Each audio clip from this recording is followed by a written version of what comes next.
मिथिलावासी हम अंकित Mishra Mishra ji Mithila blog page पर आपके नमस्कार और प्रणाम। आई सुबह उठलहुँ हैं तो एते छलै धुनि लागल, एते ठंडा मौसम भऽ गेल, बहुत ज़्यादा ठंडा मौसम। तो अब अहाँ सबके चलू देखाबै छी धुनि लागल छै, जे गाँवमे से पूरा अहाँ सबके अपना छत पर चढ़ि कऽ चारू तरफ अहाँके देखायब जे कते धुनि लागल छै। तो चलू अहाँ सब एहि ब्लॉग में बनल रहू लास्ट तक।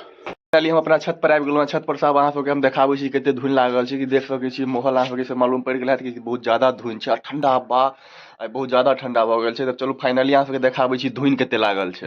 देख सकै छियै गाँवमे कते ज़्यादा धुनि लागल छै, जेना लागल छै हिमाचल हिमालय जम्मू कश्मीरके सीन होय ओहि प्रकारके पूरा धुनि लागल छै। देख सकै छी चारू तरफ अन्हारे, देख सकै छी पूरा मंदिर एतऽ से हमरा घर के नजदीक में, बहुत नजदीक में मंदिर नहीं दिखाई दैया, पोखर नहीं दिखाई दैया। देख सकै छी कते ज़्यादा अन्हार छै, बहुत ज़्यादा अन्हार छै।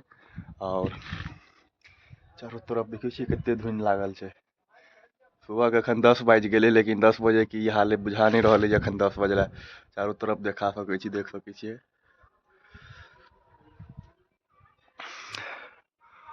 पूरा माहौल खराब छै, पूरा मतलब ठंडा महसूस पूरा भऽ रहल छै, जेना कि जते ठंडा भऽ गेल होय।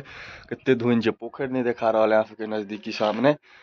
तो बता सकै छी गाँव में बहुत ज़्यादा ठंडा फाइनली अहाँ सबके मालूम पड़ि गेल है जे गाँव में कते ज़्यादा ठंडा गिर पड़लै, कते ज़्यादा शीतलहरी गिर पड़लै और कते ज़्यादा ठंडा भऽ गेल छै। तऽ फाइनली गाँव में आब आइसँ काल्हिसँ मतलब 2 दिन से ठंडा ज़्यादा पड़ऽ लगलै है।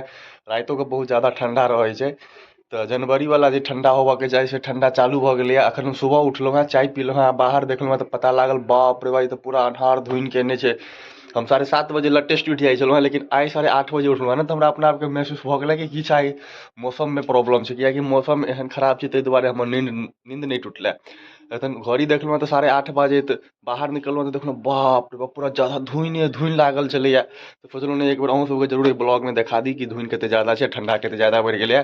सबगोटा ठंडा में अपना अपना घर रहू, सतर्की रहू और ठंडा से ज़्यादा मजाक नहीं करू। और जिते ठंडा से बचि के रहब ओते बढ़िया। फिर गर्मी एतै, फिर अयासी मौज मस्ती करब। तो चलू एहि ब्लॉग में तऽ एंड करै छी। नमस्कार प्रणाम, सुबह के गुड मॉर्निंग सब गोटा के। और अहाँ सब ब्लॉग में लास्ट तक पूरा देखते रहू, और जो निक लागल हुआ तो शेयर कर दी। मिश्रा जी मिथिला ब्लॉग पेज के फॉलो कर लेब, और यूट्यूब पर देखते हैं तो मिथिला कॉमेडी अंकित के सब्सक्राइब कर लेब। नमस्कार प्रणाम।